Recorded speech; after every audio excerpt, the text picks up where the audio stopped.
মানুষ তার ভবিষ্যৎ পরিবর্তন করতে পারে না, কিন্তু কিন্তু অভ্যাস পরিবর্তন করতে পারে। অভ্যাসই মানুষের ভবিষ্যৎ পরিবর্তন করে দেয়। বিসমিল্লাহির রহমানির রহিম। আসসালামু আলাইকুম। কেমন আছেন সবাই? আশা করছি দেশ এবং দেশের বাইরে যে যেখান থেকে আমার এই ভিডিওটি দেখা শুরু করেছেন সকলে ভালো আছেন, সুস্থ আছেন, নিরাপদে আছেন। আমি বিথি আমার প্রাণেশ্বর ঢাকা থেকে বলছি। তো ভোর এখন অনেক বাজে। তো এই ভোরে থেকেই আজকে আপনাদের সাথে ব্লগটা শুরু করে দিলাম। আশা করি আজকের ব্লগটা আপনাদের ভালো লাগবে। তো আজকে সকালেই রান্নাবান্না করব। কাটাকুটা রাত্রে করার সময় পাই নাই, সকালেই কাটাকাটি করব। তো আমি এখন ভাতটা বসিয়ে দিয়েছি। এখন এই যে মিষ্টি কুমড়াটা ভাজির জন্য কেটে বসিয়ে তারপর বাকি কাটাকুটোগুলো করে নেব। তো সকালবেলায় এত ভোরে থেকে আমার কাজ শুরু হয়ে যায়, কারণ সকালে যখন সাহেব চলে যায় রুটি বা পরোটা বা ভাজি দিয়ে দিই, কিন্তু সকালেও রুটি খেয়ে যায়, আবার দুপুরেও রুটি খায়। তো দুই বেলা তার রুটি খেতে পছন্দ না, ভালো লাগে না। টিফিনে সে কোনো দিনই ভাত নেবে না, ভাত মেখে খেতে নাকি তার পছন্দ না। তো সেই জন্য চেষ্টা করি সকালে ভাতটা তা বেশি করার। হয়তো কোনো দিন করি না, কোনো দিন করি, কিন্তু বেশিরভাগই ভাতটা রাখার চেষ্টা করি। আর আমার একেবারে সকালে আর দুপুরে রান্না হয়ে যায়। আমি সারাদিন রিল্যাক্সে আমার অন্যান্য কাজগুলো করতে পারি। সেক্ষেত্রে ভাবলাম যে একটু কষ্ট করে সকালে যখন রান্না করি তাহলে সাহেবকেও খাওয়াই দিতে পারবো, এটা মনেও শান্তি লাগবে। আবার আমার অনেকটা কাজ কমে যাবে। সকাল সকাল কাজ করলে কিন্তু, বিশেষ করে রান্নার কাজ করলে কিন্তু সারাদিন অনেক সময় পাওয়া যায় আলহামদুলিল্লাহ। তো আমি ভাজি আমার হয়ে গেছে, ভাতটা চুলায় এখন অল্প আঁচে দিয়ে রাখছি। আর এখন এই যে মাছটা বসিয়ে দেব। এই গরমের মধ্যে কিন্তু এই মাছের তরকারি দিয়ে আমি শীতের আভাসটা পেয়ে গেছি। ফুলকপি, তারপরে টমেটো, আলু আর ধনিয়া পাতা, এই কয়েকটা জিনিস আমাকে শীতের কথা বেশি মনে করিয়ে দেয়। তো এখন এই রান্নাটা করার পরে যখন সকালে আমার সাহেবকে খেতে দিলাম, সে বলল আমার মনে হয় আমি শীতের দিনে চলে এসেছি। অনেক দারুণ হয়েছে রান্না। তো আলহামদুলিল্লাহ। তো এই যে আমি মশলাটাকে ভালো করে কষিয়ে পানি দিয়ে তারপরে যে মাছগুলা দিয়ে দেব। Irene daily life style blog থেকে আমার প্রিয় আইরিন আপু কমেন্ট করেছেন, আপু লাইক করে দেখে নিলাম, অনেক দিন পর ভিডিও দেখতে আসলাম, কুকারিসের দোকানে গেলে সব নিয়ে আসতে ইচ্ছা করে, কি সুন্দর ছিল, সব মিলে অসাধারণ হয়েছে। অসংখ্য ধন্যবাদ আপু আমাকে এত সুন্দর একটা কমেন্ট করার জন্য। তো আমি মাছটা কষিয়ে তুলে রাখিনি, ওই মাছের মধ্যে আমি সবজিগুলো দিয়ে দিয়েছি, কারণ আমার হাতে এতটা সময় ছিল না যে মাছ তুলবো আবার সবজি দিয়ে কষাবো তারপর আবার ঝোল দেবো। ভাবলাম যে থাকুক, মাছ নিচেই থাকুক, আমি উপরে সবজি দিয়ে একটু নাড়াচাড়া করে দিই, যাতে দুইটা একসাথেই ভালো করে কষিয়ে নিতে পারি। যেহেতু ঝোলটা একটু বেশিই দিয়েছিলাম কষানোর সময়, তখনই ভেবে নিয়েছিলাম যে আমি দুইটা একসাথেই কষাবো। দুইটা একসাথে কষানোর একটা না দুইটা আরাম আছে, একটা হলে যে মাছগুলো ওঠানোর যে ঝামেলা সেটা থাকে না, আর দ্বিতীয়ত তরকারির মানে এই যে সবজি যে ফ্লেভার সেটা মাছের ভেতরে ঢোকে, আবার মাছের যে ফ্লেভার সেটা সবজির মধ্যে যায়। খেতে কিন্তু ভীষণ ভীষণ মজা হয়েছিল। ভিলেজ ফেভার থেকে আমার প্রিয় রেশমা আপু কমেন্ট করেছেন, আপু আমিও কয়েকদিন থেকে সবার ডিআইওয়াই মার্কেটের ভিডিও দেখে আফসোস করছি, ইস যদি ঢাকায় থাকতাম তাহলে আমিও যেতাম, কিন্তু তোমার কথা শুনে আর যেতে মন চাইছে না, ভালো থেকো। হ্যাঁ রেশমা আপু, মানে আমি এত আশা নিয়ে এত ভালোবাসা নিয়ে গিয়েছিলাম। তো আমার হাজব্যান্ড বারবারই বলতেছিল যে তোমার উৎসাহ দেখে আমি অফিস থেকে এসে আর দেরি করিনি, তোমাকে নিয়ে গিয়েছি, কারণ আমি তার কানের কাছে ঘ্যান ঘ্যান ঘ্যান ঘ্যান করতেইছিলাম যে আমার এখানে নিয়ে যাও, যেহেতু বাসার কাছে নিয়ে যাও। তো সেও যে ওরকম নিরাশ হয়েছে, আমিও সেরকমই নিরাশ হয়েছি।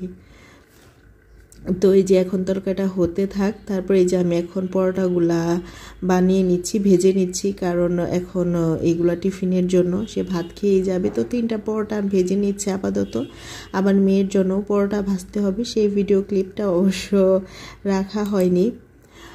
ফারিয়াস ফ্যামিলি ব্লগ থেকে আমার প্রিয় ফারো আপু কমেন্ট করেছেন, আসসালামু আলাইকুম বিথি আপু। ওয়ালাইকুম আসসালাম।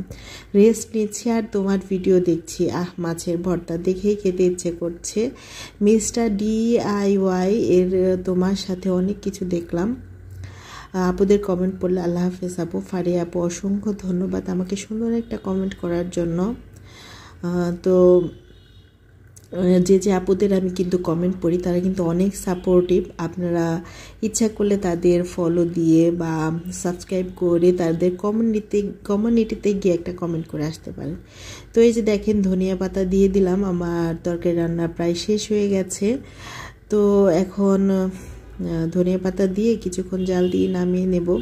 তো এই যে আমার মাছের তরকারিটার ফাইনাল লুক আপনাদের কাছে কেমন লেগেছে অবশ্যই অবশ্যই অবশ্যই জানাবেন। তো এই যে এখন আমি অলরেডি সাহেবকে খেতে দিয়ে দিয়েছি। এটা হলো এই যে মাছের ভর্তা করছিলাম গতকাল, তো সেইটাই ছিল, সেটা দিয়ে দিলাম। অবশ্য ফ্রিজে রাখছিলাম। তারপরে যে মাছের বিরন করছিলাম সেটাও আছে। তারপরে যে সবজি ভাজি মানে মিষ্টি কুমড়া ভাজি করছি রুটি দিয়ে, পরোটা দিয়ে তাকে টিফিন দিয়ে দেব সেই জন্য। আর এই যে মাছের তরকারি, তো সে এখনও খেয়ে নিচ্ছে আর আমি হালকা পাতলা ভিডিও করে নিচ্ছি।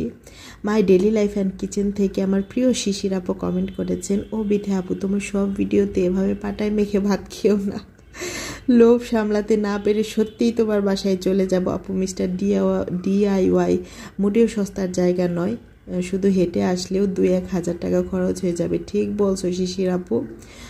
আর তুমি আমার বাসায় অবশ্যই অবশ্যই আসবা। তুমি তো মিস্টার DIY চিনো, তো ওইখানে নেমেও যদি আমাকে ফোন দাও আমি তোমাকে যেয়ে নিয়ে আসতে পারবো। ওইখান থেকে আমাদের বাসার হাঁটার দূরত্ব 10 মিনিট, বুঝছো শিশির আপু। তুমি অবশ্যই অবশ্যই আমার বাসায় আসবা ঢাকা আসলে। তো এই যে এখন এখানে আমি পরোটা বানিয়ে নিচ্ছি। আমি 7ভাবে পরোটা শেপ দিব। তো সেই পরোটা শেপ কিভাবে দিচ্ছি আপনারা হয়তো মানে ভিডিও দেখে বুঝতে পারছেন। তো আমি যখন পরোটা বানাচ্ছিলাম ভাবি তাহলে আপুদের সাথে শেয়ার করি আমি কিভাবে শেপ দিচ্ছি। তো এই যে এটা হলো রেগুলার শেপ, আর যেগুলো দিচ্ছি সেগুলো হলো আমি ফেসবুক থেকে ইউটিউব থেকে অনেক আপুদের শেপ দেওয়া দেখে নিজে ট্রাই করি। তো সেগুলাই আপুদের সাথে শেয়ার করছি। শাহিনুর সিদ্দিকা আইডি থেকে আমার প্রিয় বুবু আমাকে কমেন্ট করেছে, আপু পাঠায় ভাত আমার জন্য পার্সেল করো। লাইক দিয়ে সাথে আছে, ইনশাল্লাহ পুরোটাই থাকবো। বুবু তোমার হাতের ভর্তা, তোমার হাতের শুটকি মাছ রান্না, তোমার হাতের রান্না আমাকে প্রতিনিয়ত যে কি পরিমাণ লোভে ফেলে, তুমি যদি সেটা আমাকে দেখতে তাহলে বুঝতে পারতে। তো যে আপু বুবুর সাথে কানেক্ট নেই আপনারা কানেক্ট হতে পারেন। তো এই পর্যায়ে আমি আপনাদের সাথে একটা কথা শেয়ার করি। তো এই যে আমার প্রতিদিন এই রুটি পরোটা এগুলা বানাতে হয়। এগুলা বানাতে গিয়ে আমি একটা জিনিস ভাবলাম বা চিন্তা করলাম যেসব আপুরা আর কি জব করে, তারপরে দেখা যায় যেসব আপুরা সংসার নিয়ে অনেক বেশি ব্যস্ত, তাদের তো এই প্রত্যেক দিন রুটি বা পরোটা বানাতে একটু বেশি কষ্ট হয়ে যায়।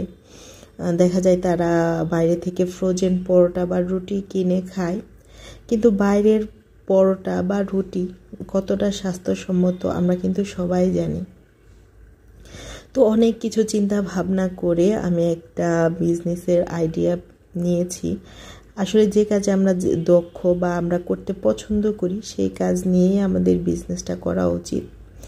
তো আমি বিজনেসটা শুরু করতে চাইছি এই ফ্রোজেন আইটেম নিয়ে, মানে ফ্রোজেন রুটি পরোটা সমোসা তারপরে মোমোস, ফ্রোজেন যেগুলো আইটেম সেগুলো নিয়েই আমি কাজ করতে চাচ্ছি, যাতে রেডি টু কুক মানে রেডি থাকবে, শুধু ভেজে নিলে বা এরকম ফ্রিজে রেখে অনেক দিন দীর্ঘদিন আপনারা খেতে পারবেন। তো সেই ইচ্ছা থেকে আমি একটা বিজনেসের চিন্তা ভাবনা করছি। আমার আইডিয়াটা কেমন বা আমি সফল হতে পারবো কি না সেটা আমি জানি না, কিন্তু আমি আপনাদের সাথে দোয়া চাই, আপনারা আমার জন্য দোয়া করবেন আমি যেন আমার এই নতুন পথ চলাকে সামনের দিকে এগিয়ে নিয়ে যেতে পারি। তো এই যে আমার 7 ধরনের পরোটা শেপ দেওয়া হয়ে গেল। আর সেই বিজনেস আইডিয়া থেকে আমি একটা পেজ ওপেন করেছি, ঘরোয়া রান্নাঘর বাই বিথি। তো এখনও লাইক ফলোয়ার হয়নি, কেবল দিয়েছি, কাউকে আমি প্রমোটও করিনি, তো কোনো পোস্টও করিনি এখন পর্যন্ত। আমার জন্য দোয়া করবেন আমি যেন সামনের দিকে এগিয়ে যেতে পারি। আর আপনারা যদি কেউ ঢাকার মধ্যে বা উত্তরার মধ্যে এই হোম ডেলিভারি নিতে চান, ফ্রোজেন পরোটা বা আটা, ফ্রোজেন পরোটা বা রুটি বা ফ্রোজেন যে সমস্ত জিনিস আছে আমি অবশ্যই পোস্ট করব, চাইলে আমার পেজটাকে ফলো দিয়ে রাখতে পারেন। তো যারা যারা অর্ডার করতে চান আমার হোয়াটসঅ্যাপ নাম্বার স্ক্রিনে দেওয়া আছে, আপনারা এই হোয়াটসঅ্যাপে মেসেজ করতে পারেন বা আমার পেজে নক করতে পারেন। তো আপনারা সবাই আমার জন্য দোয়া করবেন, আমার এই নতুন পথ চলা যেন আমার জন্য সহজ হয়, আমি যেন আপনাদের সবার সাথে থাকতে পারি, সবাইকে ভালোবাসতে পারি, সবাইকে স্বাস্থ্যসম্মত উপায়ে সব কিছু তৈরি করে দিতে পারি। এগুলো কিন্তু এখন আমি নিজের হাতেই করব, নিজের হাতেই সব কাজ করব। তো বুঝতেই পারছেন অবশ্যই স্বাস্থ্যসম্মত উপায়ে করব। তো কিভাবে কি করি না করি সেগুলো তো ভিডিও আসবে। তো আজকে পর্যায়ে এই পর্যন্তই, সবাই ভালো থাকবেন, সুস্থ থাকবেন। আল্লাহ হাফেজ, আসসালামু আলাইকুম।